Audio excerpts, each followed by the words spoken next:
So without further ado, I'm excited to introduce to you Nikki Morse. She will be leading a training of making the most out of Giving Tuesday, which is exactly 1 month away from today.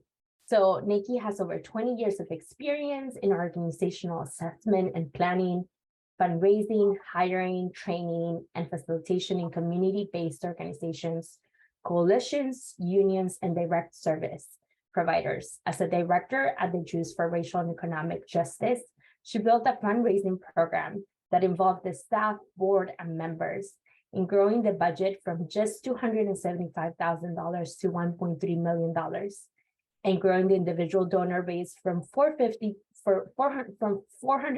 people to over 5,400 individuals.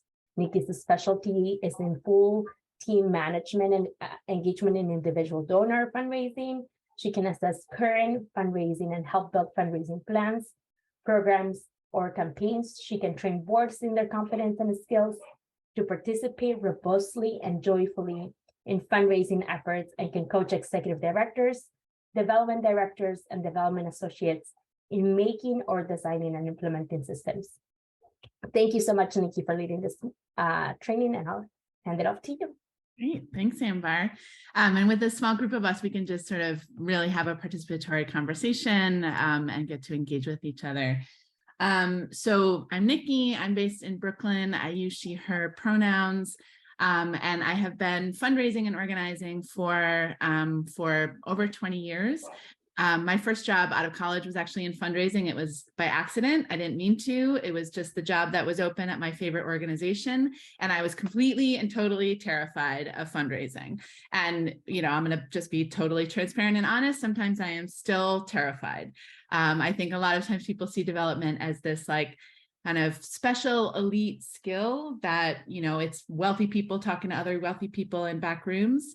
And one of the things that I'm really passionate about is helping to understand that we can all be great fundraisers, that we all can and should be asking for money for the organizations that we care about, because that's how we're going to build powerful organizations and powerful movements.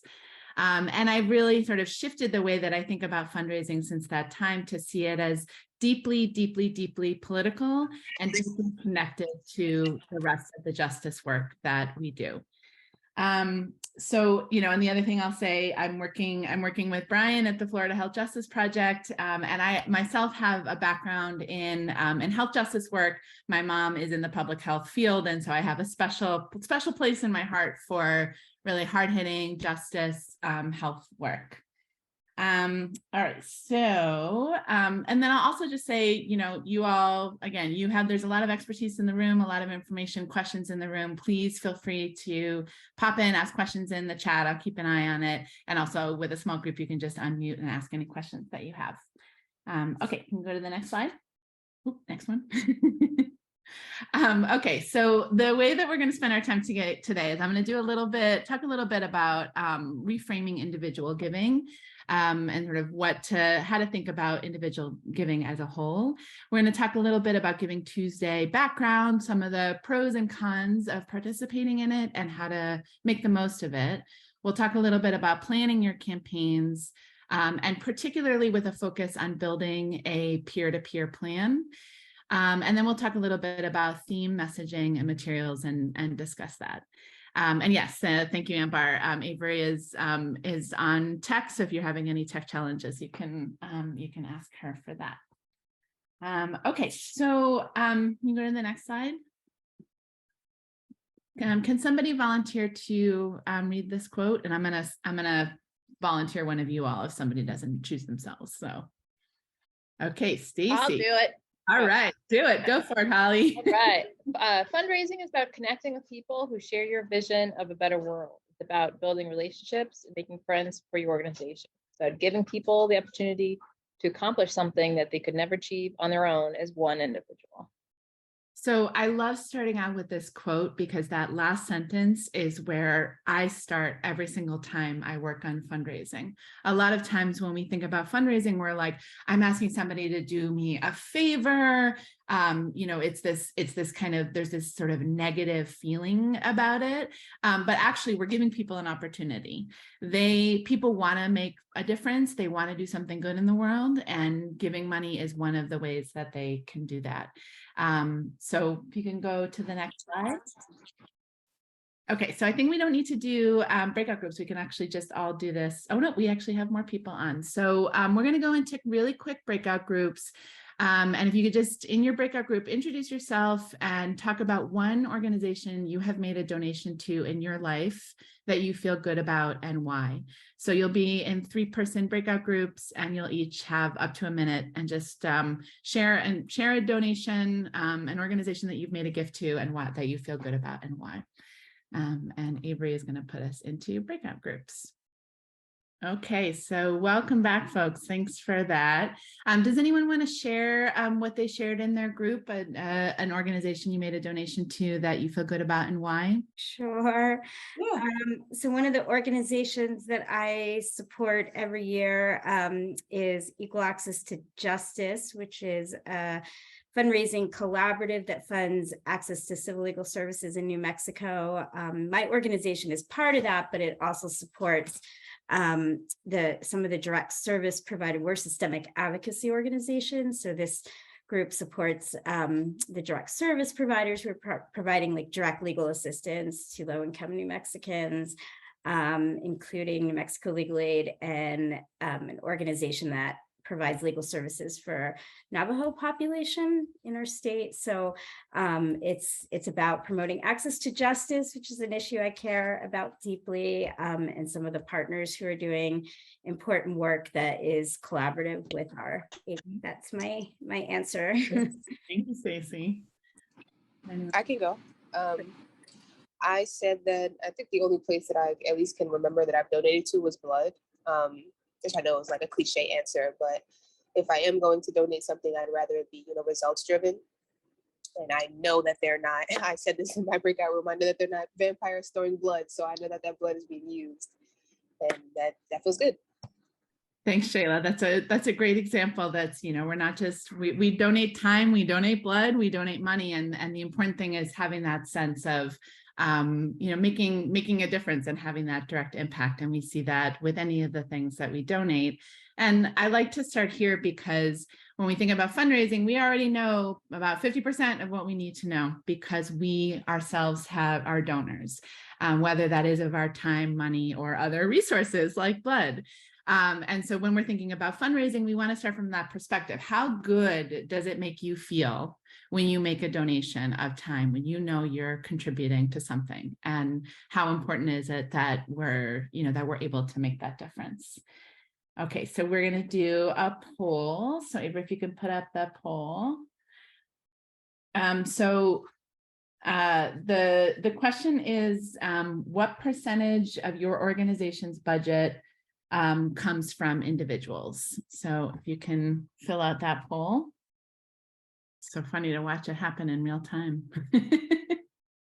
Okay, great. So we can see there on the organizations that are on the call how they raise money and what percentage comes from individuals. So why don't we go to end the poll and go to the next slide. So when we look at funding for nonprofits from individuals, and this is private funding, so non-government funding and not fee-for-service, we see that over 75% comes from individuals, because bequest is also an individual gift. And obviously this is 2019, the numbers are a little bit old, but it basically has stayed pretty steady. A little bit more comes from foundations now. But the important thing here is that over 75% of funding comes from individuals. So when you're looking at your budget and you're thinking about how to raise more money, individuals are where the money is. So that's really where we want to focus a lot of our fundraising, which I know can be, it can be hard to find that balance. We definitely want to focus on fundraising from individuals. Can you go to the next slide? So now this looks at all of that individual giving. Where does it go? So, we can see here, like probably, our organizations are in the health field. Sometimes they're in the public society benefit. But we see here is that religion raises the most. 29% goes to religious institutions. So can you go to the next slide? So what do you all think? Why does religion raise the most money, right? So the first thing is that they ask all the time. So fundraising is really built into absolutely everything that they do. When you're in services at every event, the fundraising is really, and fundraising and giving are built into the culture of the work. There's also those principles of, really connecting, giving money as part of your religious participation, your spiritual participation, and then all amounts are welcome and valued. Are there other reasons that people think that religion raises the most money? You can put it in the chat, or you can unmute and just say it. Why does religion raise the most? Any other reasons, or are these them? Honestly, I was thinking guilt. Honestly. that is part of it, for sure. And I think there's an accepted standard of participation. Stacy, can you say a little bit more about that, what you mean by that? I think it's just embedded in like the idea of community and being part of it, that one aspect of that is contributing financially. Mm-hmm. So when I was doing fundraising with JFREG, we started asking for membership dues. That was mostly what we were asking for at absolutely every single meeting. It's like there would be 5 people, everybody was already a member, we would still ask. And part of the reason was that we wanted to build it into the culture so that people were really familiar with being asked to donate and then being asked to participate in fundraising when they could, which we'll get into when we talk about peer-to-peer. So if you can go to the next slide. So, in my background, I've gone back and forth between fundraising and organizing in my work. And what that means is that I'm always knitting together the sort of organizing values and approach and work and fundraising. And, one of the things that we always want to think about is that people will think like, oh, well, I can only participate in this organization if I can show up to a rally. No, actually, one of the ways that you can participate is by giving money. It's part of the organizing. It's not separate from the programmatic work that you do. It's really knit in. And then when you think about taking that step up and maybe participating in a peer-to-peer campaign, that's another way for people to really step up their involvement. So this summer, when the road decision came down and people were so enraged and upset, one of the ways that you may have seen people mobilize was not just giving. People gave to abortion funds, but they also raised money for abortion funds, because that was something really concrete that we knew that people who were pregnant that wanted to have an abortion were going to need. So you saw a lot of Facebook fundraisers for the National Network of Abortion Funds and other organizations like that, local abortion funds. The other thing that I think is important when we think about organizing and fundraising is that there's this sense that those fundraising skills are really elite, and fundraising, like many other fields, are predominantly white, cis men. And one of the things that I'm really passionate about is making sure that all of us have those skills, and that it's not that same kind of elitist backroom dealing. And bringing more people of color, more women, more trans people into fundraising, and more working and middle class people as well. That you don't have to know a lot of wealthy people to do really great fundraising, and you don't have to be polished. I said we did membership asks at every meeting at JFREG, and the best membership ask I ever saw was from somebody who nearly cried. She was so nervous. And not that I'm encouraging you all to be so stressed out that you cry, but it's just this, this encouragement that we don't have to be perfect and polished. And that's an important encouragement when you're talking with other folks that you want to involve, a board member that you want to ask to be in a peer-to-peer, and they say, oh no, I can't talk. I don't know all the words. I don't know all the information about the organization. What they know is their care for your work, their love for your work. And that's the thing that's most important about whether or not they can be a good fundraiser. And then again, breaking down the silos between fundraising and program work. Some of the best fundraisers out there are organizers and program people that are in the field doing the work. And so, involving program staff and participants in fundraising is an important piece as well. Do folks have questions or thoughts on any of that?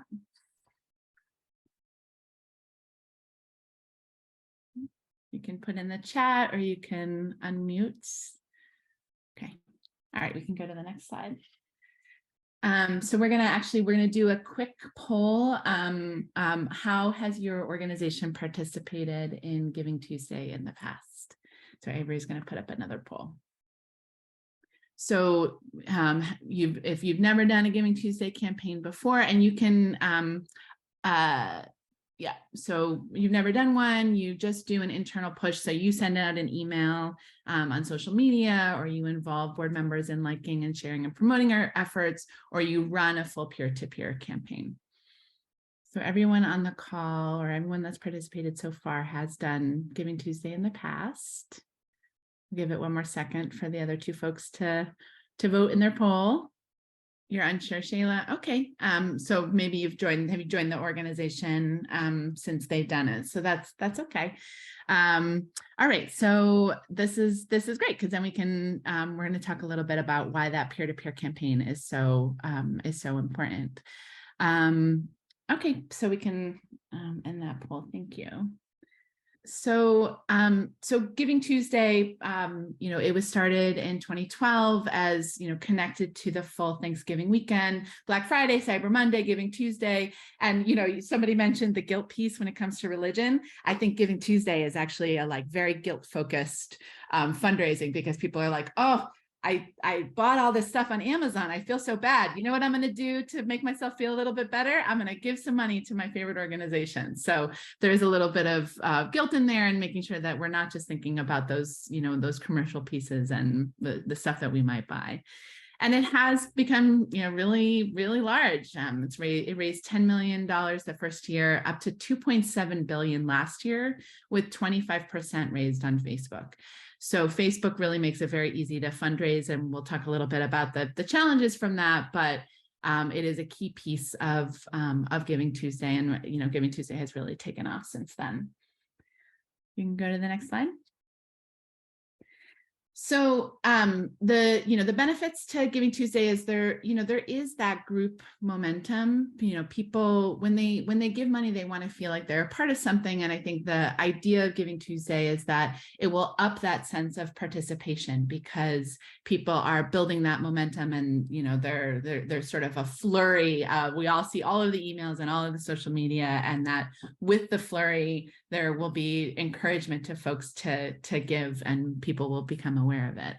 I think the biggest plus to Giving Tuesday is that opportunity for peer-to-peer fundraising, involving other people. And fundraising, the more people you have talking to donors, the more donors you can talk to.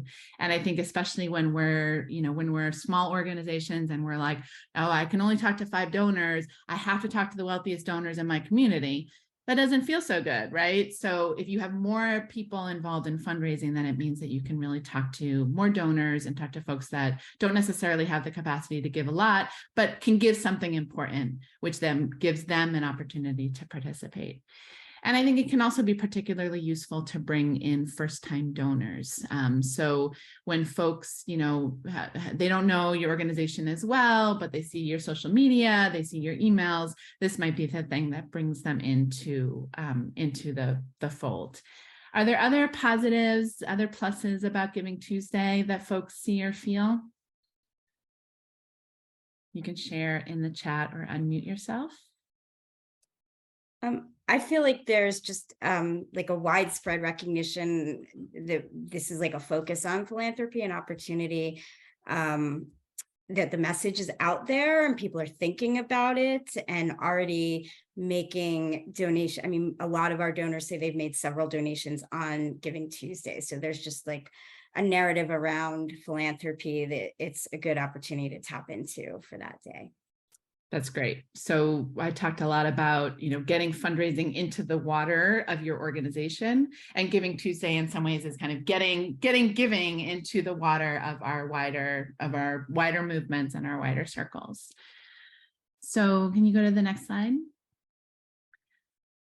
So in terms of some of the challenges, end of year fundraising, EOI's end of year fundraising is a really, really, really key point in your organization's fundraising. Close to half of all online gifts are given on December 30th and 31st. So, the challenge of Giving Tuesday is you don't want to take away momentum from that. And I think a lot of donors give both times, or, just because they give to Giving Tuesday, it doesn't, we want to ask more because we want people to give more. It's more about taking away the momentum for your organizations. So you want to make sure that you do get those end of year fundraising plans in place. And some organizations really see Giving Tuesday as the start of their end of year fundraising. So they're looking at the full cycle from now through the end of the year. Another challenge of Giving Tuesday is that the timing is arbitrary. Maybe something else really important is going on in your organization, and it just happens to be at a really terrible time for you. But you got to do it because that's when it is. But really, we want to be fundraising based on when we need the money, and sort of doing on the work itself. So great. Thank you, Stacey. You mark it Giving Tuesday as our annual campaign kickoff. So the kickoff of your end of year fundraising. The other thing another thing about it is that it's geared towards impulse gifts. When we think about fundraising, we're not just bringing in donations, we're bringing in donors. And bringing in donors also means teaching people how to be donors. And that means we're teaching people how to, know the organizations, feel good about how they're participating. And Giving Tuesday can, really just be geared towards like, impulse, I'm in bed and I'm just going to click a button, and not necessarily stay connected to the organization, which means they don't necessarily become ongoing donors. I think for smaller social justice organizations, it can be really hard to be heard above the noise. Some of those larger organizations that have huge social media staff or huge fundraising staff have a much easier time. And then it can be hard for us to get heard above the noise of that. And then, I mentioned that Facebook is so easy to use for fundraising. Unfortunately, it's not great for capturing donor data. So when people give to your organization via Facebook fundraiser, you don't get their email address, you don't get their phone number, and that makes it harder to stay connected. Are there other challenges or minuses that folks find about Giving Tuesday? You can unmute or put in the chat. Right, so you can go to the next slide. So, I'm here, we're doing this training. We want to do Giving Tuesday. We want to make the most of it because it also is an opportunity that's kind of too good to pass up. I know some organizations are like, well, we're not going to do it. And then you sort of miss out on the positives of all of that momentum. So go forth, have a good time, get a good plan there in place, but make sure that you do have an eye towards not just end of year fundraising, but also how does Giving Tuesday fit into the full calendar, the full cycle of your communications with donors. And again, I encourage and invite you all to prioritize the goals of engaging board and community in fundraising and bringing in new donors. Because when folks do a Giving Tuesday fundraiser, whether it's on Facebook or a peer-to-peer campaign, they feel good. And they might be willing to continue to do fundraising or to take other steps of involvement for your organization. And then make sure that you have a plan in place for thank yous and follow-up, even with that challenge of Facebook not making it easy to get data for you. You can, be asking your fundraisers to be communicating with their donors, thanking them. If somebody gives and they know that person would be, want to stay connected to the organization, they can encourage them to get on the email list, that type of thing. Okay. So we're going to talk a little bit about making a plan for your campaign. So the first, when you start out planning for your campaign, the first thing to do is to look at what you've done in the past. So get a sense of how many donors have given in the past, what emails have they responded to. You can look at old images that you used, old posts, and feel free to reuse stuff that you've used in the past, but you want to get a sense of how you've done in the past. In particular, that's helpful in setting your goals.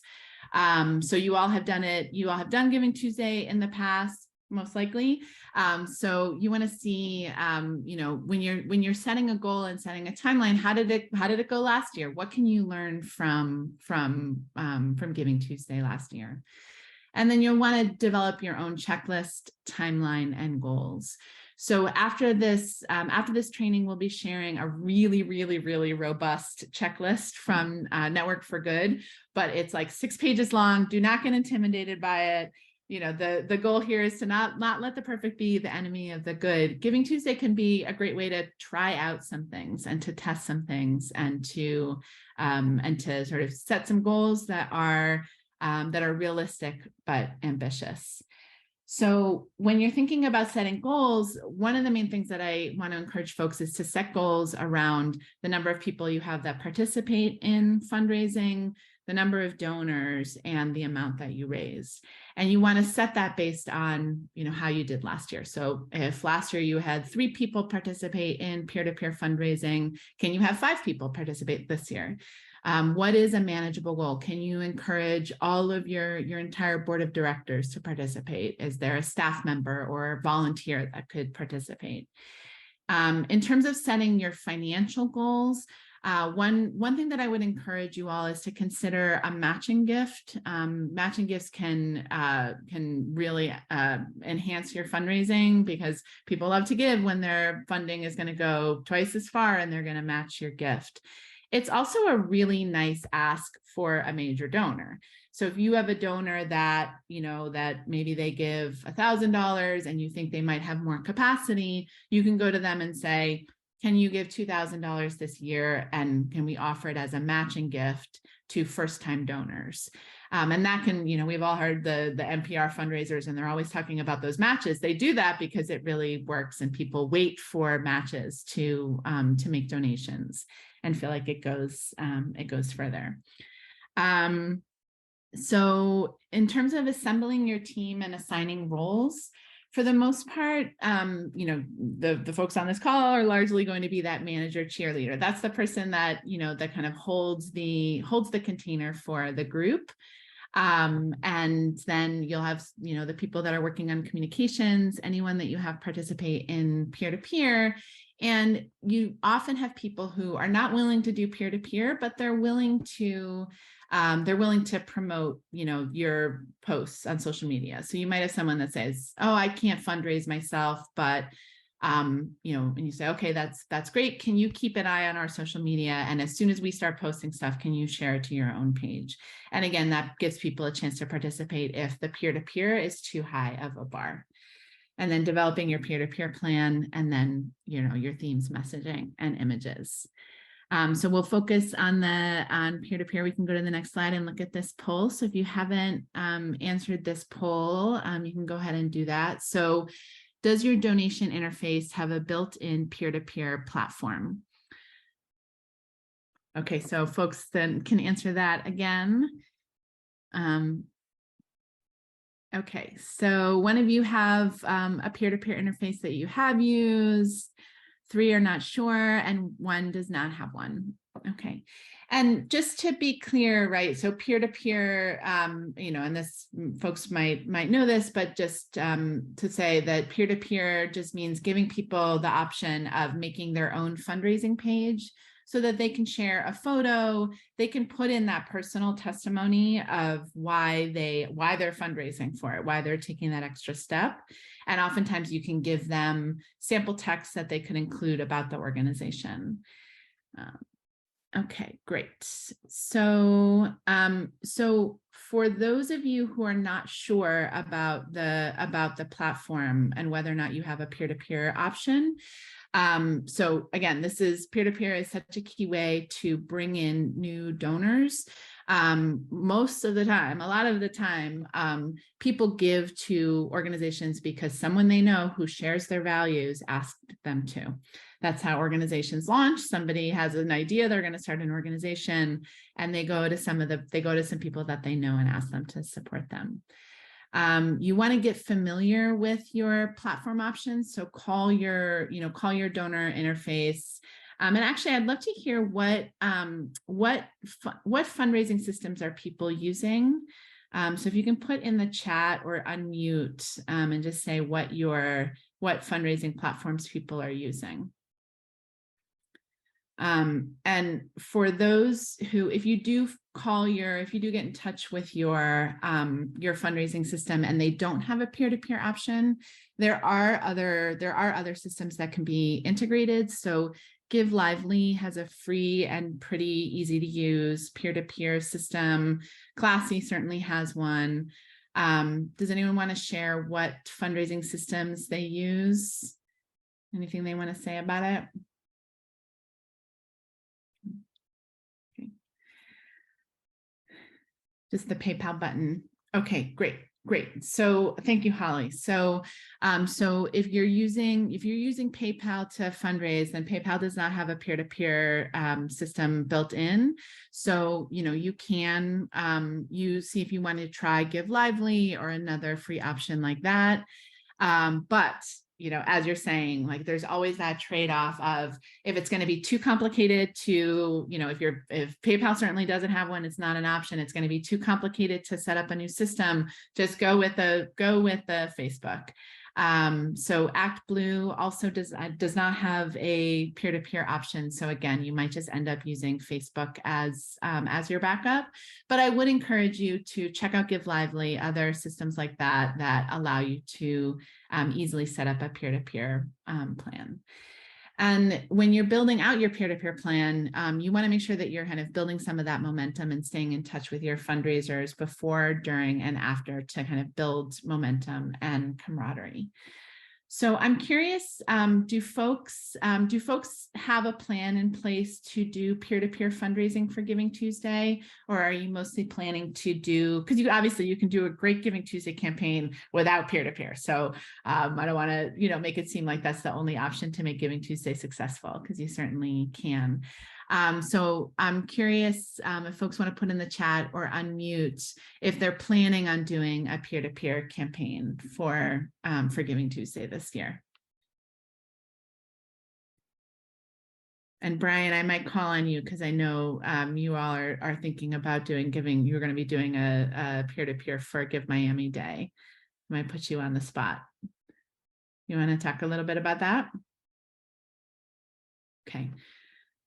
Great. So, so Stacy says that they've only used Facebook and you're planning to promote that more this year. So do you mind saying quickly how you're planning on promoting that a little bit more this year? That would be helpful. Yeah, so we had just talked about just last week, like putting together a user guide and probably focus mostly on our board and our staff, although we threw out the idea of trying to engage some loyal donors to do it as well. Just like we'll set up a Facebook fundraiser for Giving Tuesday event. And we wanted to encourage them either to share that or to make their own fundraiser. So that was as far as we got, was just putting together a user guide so that people could do that very easily with like the messaging and the steps that they would need. That's perfect. That's great. And I think it's a great idea to engage loyal donors. So, if you send out, for example, if you send out a save the date, a couple weeks ahead of time, you can say save the date for Giving Tuesday. And if you want to take an additional step towards health justice or whatever your language is, you can become a Facebook fundraiser and you can, have your impact go just as far. So, so Marcia's going to do peer-to-peer and let the board spearhead and own. That's really great. So that's the sense of encouraging the board to take ownership over it. And Marcia, how are you getting buy-in and accountability from your board to do that? So we're going to have the conversation, but our board, and first, hello, everybody. Our board, so I have a really amazing board, but they kind of sort of shy away and allow our staff to kind of take on stuff that I think that they would feel really amazing if they took on. So the board over this past year, the board is really getting to where they want to they want to do more. So that's what I'm going to do. I'm going to build on this kind of excitement or whatever that they've started building among themselves to want to do this. And we're already approaching a capital building campaign to pay for a building. But anyway, so I think I'm going to use that as kind of like like the guide, you know, the thing that's going to really get them motivated even more. So I think they're going to be excited about it, especially if we can give them, because I didn't know what a peer-to-peer was. And when you said it, I was like, oh, okay, we do that. I was the one person who said no. Like, yeah, we do that. So now that I know, I'm going to use this information to kind of guide them a little bit. That's great, Marcia, that you're perfectly set up to build out a peer-to-peer plan where you've got a board that is engaged, that wants to participate, and your goal is to make it as fun and as easy as possible for them to do so. And I think, again, that's sort of getting fundraising into the water. The board is such a critical piece that they understand that fundraising is an important part of their role, regardless of what else they do in the organization, that at some point in the year, they should be doing some fundraising. If it's Giving Tuesday, if it's end of the year, if it's their birthday, if it's all of the above. The board should see themselves as really having ownership over this work. And Brian notes that they encourage the board members to create their fundraising profiles and share with their network. And one of the things that I'll say for you, Brian, one of the things that they're doing is that they're actually saying to the board, we're going to assume that you are going to do this year. So we're going to get you started on this, and on this, and tell us if you want to opt out of it, to sort of say that the assumption is that you will do this.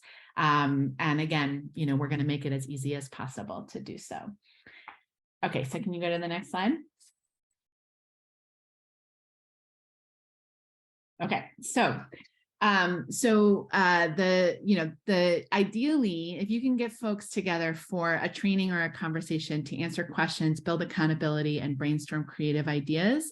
So look at all of the meetings, any meeting that you have between now and Giving Tuesday, as an opportunity to let people know that this is happening. If you have board meetings, set aside half of it to talk about Giving Tuesday and end of year fundraising. And if you can bring together, if you've got 5 people that are going to do fundraising pages, can you get them all into a room together? Because again, that helps you answer questions, you can brainstorm ideas, and it helps to build accountability. If they're not just saying I'm over email, oh yes, I will do this. Can you get them onto a call, onto a Zoom meeting to answer questions and talk about it? And then Stacy mentioned the how-to guide. And again, I think that this is sort of like one of the key things about peer-to-peer fundraising is that you want to describe all of the ways that they can fundraise, and you want to make it as easy as possible.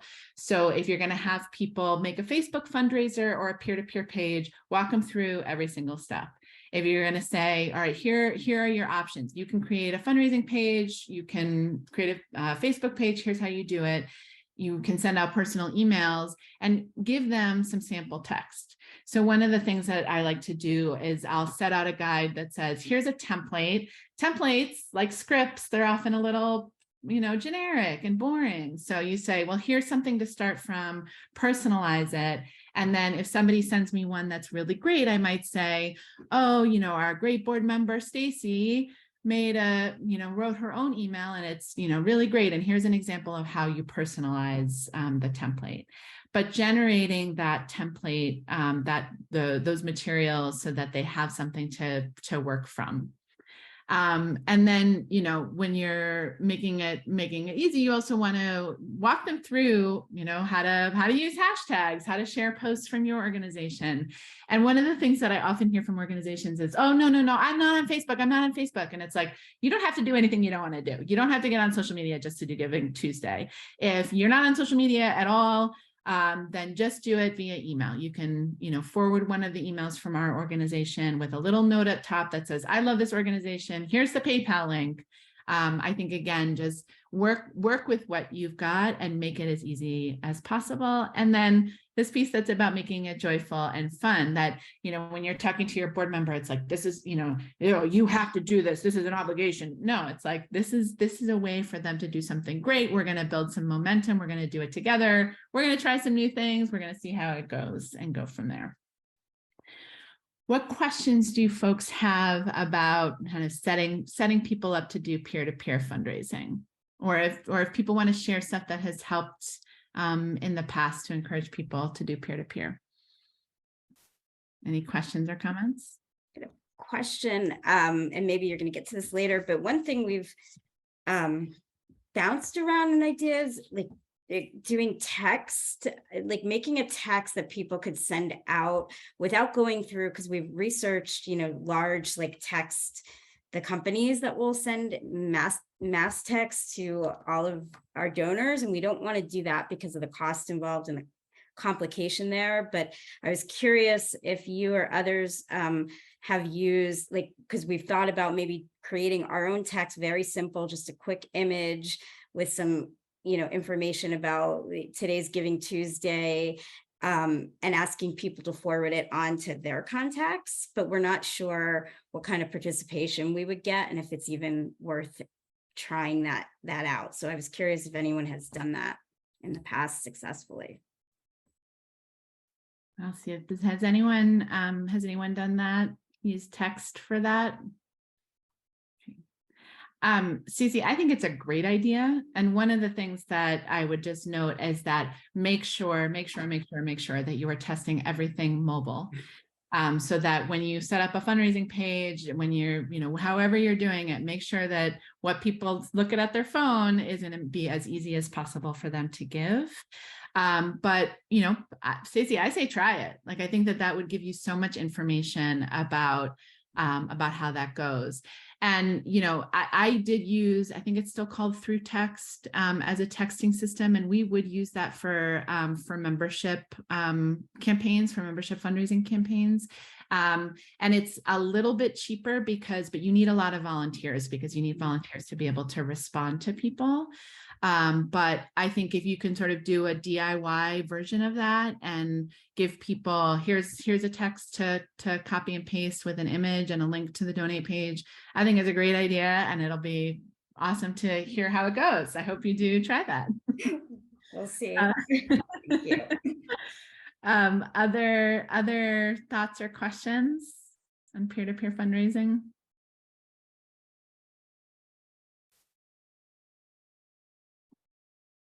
Okay, great. I can go on to theme and messaging. So, I had said it's great to bring people together to encourage them to fundraise, but more heads are better than one, especially for me, when it comes to kind of creative brainstorming. If I try to sit down and come up with something creative, it's like, there's absolutely nothing there. But as soon as you get other people in the room, you can, start to bounce those ideas around, even if that's just, again, at a board meeting, at a meeting for something else. And when people, one of the things that I've heard about fundraising is, if you want money, ask for advice. If you want advice, ask for money. But when you ask people to share their ideas, they're more likely to do it. So anytime that you're engaging people in a brainstorm, in planning, it helps them to buy into that work. So if you're like, yep, we're going to get the board involved, Marcia, you were saying having them own it. Well, part of spearheading and owning it will be asking them to help plan it and asking them to help brainstorm themes and messaging. Making sure that it's really clear and concise. The issues that we work on they're so important and they're so serious. And I think a lot of times we want to give a lot of information to people, and particularly a lot of the dire concerns that we have. I shared this with Brian earlier this week. I heard somebody say, where it was talking about climate justice work, that a lot of times when we're talking about climate justice, we want to bombard people with the information about how bad things people are. But it said, oh, well, Martin Luther King didn't say, I have a nightmare. It said that, right? I have a dream. So we want to have that clear and concise messaging about what donors help make possible. What impact does your work serve? And really importantly, the most important thing is that, give because it's Giving Tuesday is not necessarily a very compelling message for people to hear. So you want to think about what are some of the hooks, and whether that's, images or words, and to be playful. You know, it's always that balancing out of sort of how serious you are. And this really depends on your organization. Some organizations have a much more sort of serious tone. Other organizations can get into more kind of like playful imagery and words. And you want to make sure that your fundraising is very much in line with all of the values of your organization. So so you want to, you know, be creative, but don't go outside of the comfort of your group. But when you're thinking about those themes, these are some of the questions that that you want to ask yourself. What niche do you fill? What need do you serve? Who is impacted and why now? We want to build urgency into our fundraising without having it be like crisis all the time, you know, especially, you know, like an internal crisis, like we're gonna shut down unless you give money. Like people get crisis fatigue. So we want to build urgency. Why now more than ever? What does this moment, what are we called to do in this moment? What do we need to be doing in this moment? Do folks have other ways that they have successfully built out creative, use some of that creativity for themes and messaging and imagery that anyone wants to share? Or have folks brought people together for this type of thing, or do you tend to just do the thinking? And you know, and look, it's also a balance. You all are the staff people, so you are going to have more time to put into it. So a lot of times, I like to say that staff is priming the pump. So you're getting it going. You're getting people in the room. You're making it easy for them, but then you're giving them space to participate. Okay, now Amber, you can go to the next slide. Thanks. So when you're thinking about your materials, right, there's, again, I start with the how-to documents and templates. Like to me, that is that is the crucial resource that you want to be starting on now, if you haven't already, and to walk people through how to do things. And then, you know, in social media, obviously each platform has their own shapes and sizes. I am not a graphic artist person at all, but I have found it super easy to use Canva in my own work. If you have interns or volunteers, this can be a really, really fun project to give them. So I've, you know, in the past, I had interns where their whole focus would be on social media images for end of year fundraising or for Giving Tuesday. You want to start prepping out your emails. And again, you want to do at least one save the date, if not two, and then 3 during the day. If you can, you want to suppress people that have already given. So somebody that's already given doesn't keep getting those fundraising emails. But if you don't have the capacity to do that, or if you can only do 1 or you can only do 2, but a lot of times we think, oh, no, that's, you know, it's going to be too many emails. And I have found that we do not ask nearly enough. And I've heard that you have to see something 3 times before it even sticks. So if you were saying like, oh, well, I want people to go to a rally, I'm going to put up 1 flyer. You know, a lot of times when we're thinking about how to do fundraising, we see it as so different than if we were asking people to do anything else. So we say, oh no, we can't ask them on a Sunday. We can't ask them to do it this way.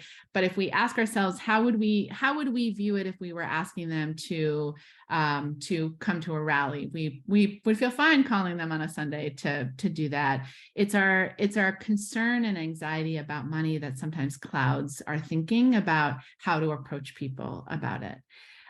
So saying, all right, let's say I'm not asking somebody to give money, or I'm not asking somebody to fundraise, I'm asking them to do something else. How would I answer this question? Is it okay to call them on a Sunday? Is it okay to text instead? And sometimes that can help you get over some of that anxiety. If you have the capacity to do videos, I think that's, you know, a way to kind of get above the noises, to do some of that more creative stuff.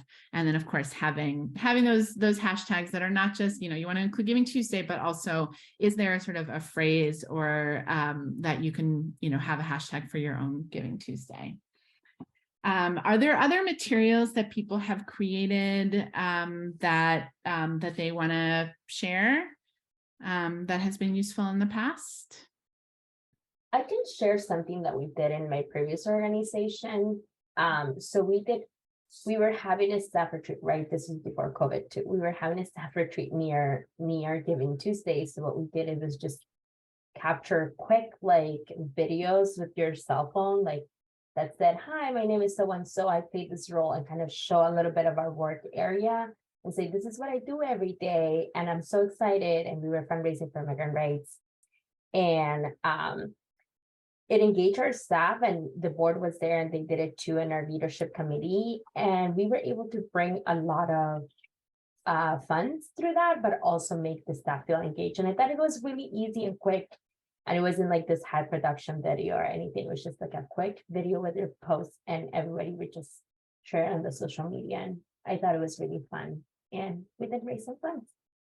That's awesome. Thanks, Amber. And I think it kind of accentuates that point of like, it doesn't need to be polished. We're not looking for Emmy Award winning videos here. Like that kind of slightly rough around the edges, but really personal ask is really powerful, and can be even more powerful than that more polished stuff. So Brian says that they're going to consider using testimonials.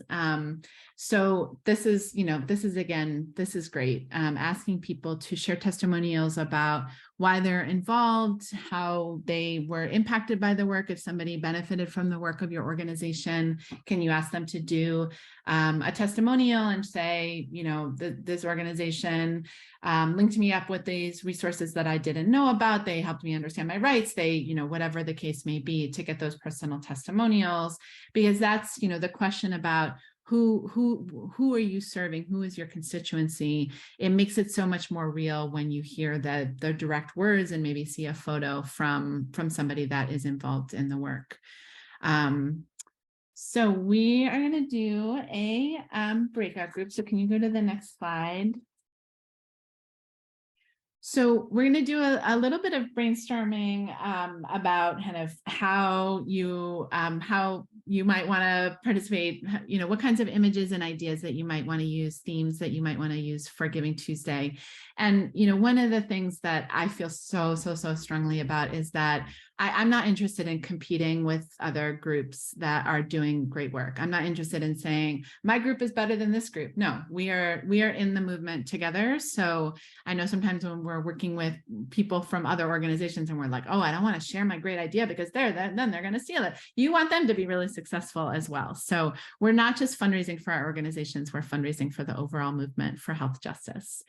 So we're going to do a 10-minute brainstorm, and if you could discuss in your brainstorm what are some successful Giving Tuesdays you've seen or done in the past, and then do a little bit of brainstorming about messaging, themes, and images that might work this year.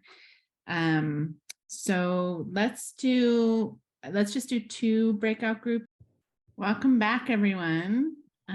Okay, we can stop sharing the slides. And I would invite folks to come on video so that we can finish out our discussion together. And I would love to hear anything that people want to share from their breakout groups. Were there particular ideas that came up that folks want to share? Or do people have questions or concerns about their Giving Tuesday, things that they want to discuss? I just threw out the fact that, as leaders of small orgs often, and in a very specific kind of policy advocacy space, we do have a little bit of a different mix of funders, to be honest, like in our portfolios. So just kind of keeping cognizant the opportunity cost of small donors versus like medium, large, and this growing amount of large funders, including this one. I mean, it's one of Robert Wood Johnson, right? Big mover and shaker in our space. So making sure that, the amount of time spent and the resources spent is with like looking towards the goals and the ROI for this, not only money wise. We were kind of saying like, what could you show your savviness to other funders by being with this messaging, or maybe you leverage stuff that you've already put into grants or communications with others or somehow like that. So definitely needing to make sure our time management is there and to be very honest with ourselves about what kind of small donor opportunities are there for our types of organizations in comparison to others. And then how do you kind of use the same messaging marketing, like who is a broader audience, or like also just building support regardless of funding too. So it's like, what is the broad goal, but kind of opportunity cost and keeping that in mind. Thanks, Holly. And I love the idea of kind of looking at other materials that you have, not recreating the wheel, looking at great phrases that used in a grant proposal or somewhere else. I think this question of opportunity costs, like that's why the peer-to-peer is so important. If I have a choice between I'm going to talk to 5 donors or I'm going to talk to 5 people and get them to talk to 5 donors, that means that 25 donors are getting talked to, and then you can really think about, and then you can reach out to donors across a wider spectrum. That it really is getting people involved in fundraising that helps to build that momentum and make sure that small dollar donors, yes, if it's $25, it's not going to go that far towards your budget, but if you can get 100 people that are giving at that, it's not just the funding that comes from it, but also the engaging people and starting to build that community. So Brian, do you want to share a little bit more about what you said in the chat? You said in my breakout group, we talk about some ideal dates apart from Giving Tuesday that potential donors are willing to give and around the end of the year. Can you say a little bit more about that, Brian? So I heard this from somebody. I don't recall who it was, but they kind of mentioned that sometimes people are more willing to give at the end of the year, maybe to meet some kind of task race or something like that. And maybe like we can put out there like a campaign that can take, put into motion some kind of fundraising efforts. So we can take advantage of that. It sounds kind of weird to say advantage. But it's more like, try to put out there our efforts to hopefully meet our ends, because at the end of the day, we want to meet our fundraising goals.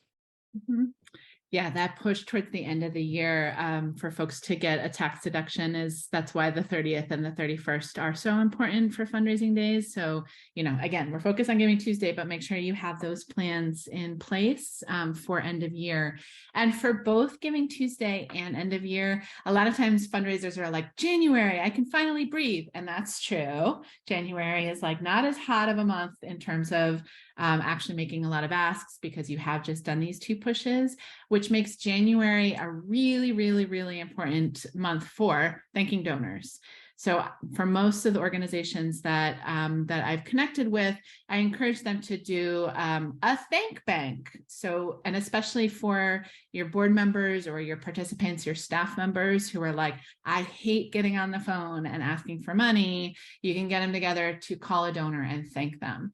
And what that does, it does 2 really important things. One, think about it for yourself. If you made a first-time donation to an organization and you got a call and just said, hey, Nikki, you gave $100 at the end of the year. Thank you so much. How did you hear about us? What inspired you to give? That keeps engaging donors. And it's a great way to engage your board because it's a much, much, much easier ask to ask them to call people and thank them.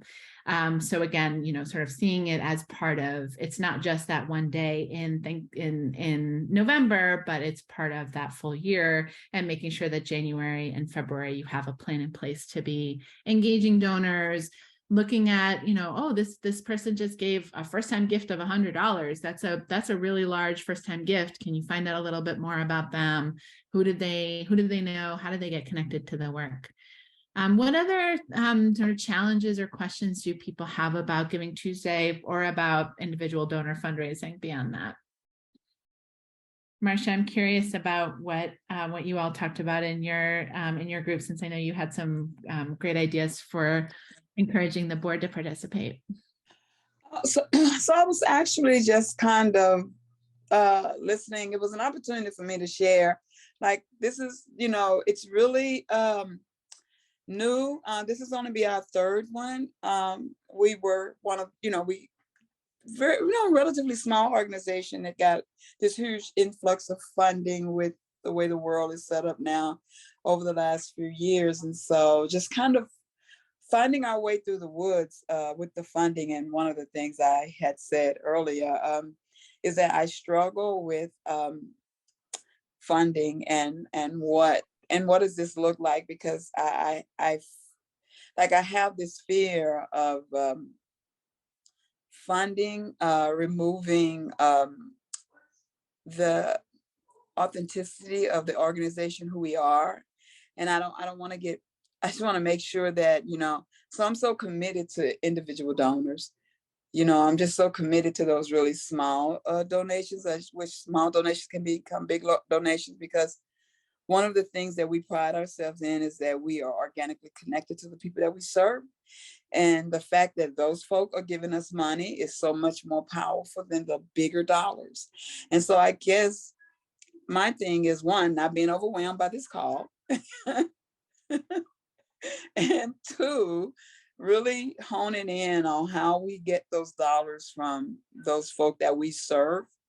And and as far as the board, I got a kind of like a little idea that said, hey, what about doing TikToks and stuff like that? And so I have a young board member. She's amazing with the TikTok thing. So I'm definitely going to use that. But I think the board, just really, building on the momentum that we have going with our board right now currently, that's what we're going to do. And I think this is going to be an opportunity for the board to be able to tap into their own communities. That's awesome. Thank you so much for sharing that, Marcia. And where you started out, I'm going to make sure that I don't get overwhelmed, right? Like that's anytime you take a training like this and you're like, oh my God, I just added 17 more things to my to-do list for Monday morning. That's not a good idea. But to sort of approach it of like, what's, start where you are plus one. Sort of what can you do that's something to try that's new, like a texting, or last year you had 3 board members do it. Can you get 5 board? Can you get the full board to participate in it?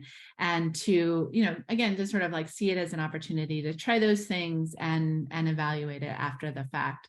And I also definitely want to lift up what you said, Marcia, about those small dollar donors that, there's 2 things. One, you're less beholden to funders. If a really large donor doesn't like what you do and they pull that donation, you're up Schitt's Creek. But if you've got that really broad base of donors, and I think a lot of times organizations are hesitant to ask program participants, to ask poor and working class people for money, but people make decisions for poor people all the time. Like, let them make their own decisions. Right. So that hesitancy, I absolutely had that, where I was like, I'm organizing people that are on welfare. I can't ask them for money. Why am I making a decision for them? Who am I to say what they can and can't do, what they want to do or don't want to do with their funding? And in fact, poor and middle class people give a much higher percentage of their income and their resources to nonprofits. So we don't want to lose out on those small dollar donors at all. So other thoughts or questions before we close out? All right, I can turn it over to you, Amber, to close us out. Yes, thank you so much, Nikki. Round of applause for Nikki virtually. If you can do your emojis. Here's how you can reach her. You want to talk about your picture, Nikki? Oh. Yeah, I just wanted to note that this image was one that a friend of mine created for me for a fundraising campaign. If you've got folks that are good at Photoshop, please call them and get them to help you make amazing images like this. Please do stay in touch with me. That's my website and my email address. Yeah. Okay, so folks, we will be sending an evaluation later today. We'd love to hear your feedback. This will help us shape or adjust as we need to for future trainings. So be on the lookout for that. I just wanted to also share some trainings that are coming up. So next week, we're kicking off our foundation series that is going to happen on the 18th. So if you are interested about everything you want to know about fundraising, 4 series for 4 weeks, we'll start on Tuesday the 18th, and then our next 90-minute webinar will be at the end of the month in October 27, and that would be for end-year planning fundraising. So just make sure you register, sign up, and if you have any questions, I'm always an email away, a phone call away. And thank you all for your time. Have a great rest of your week and weekend.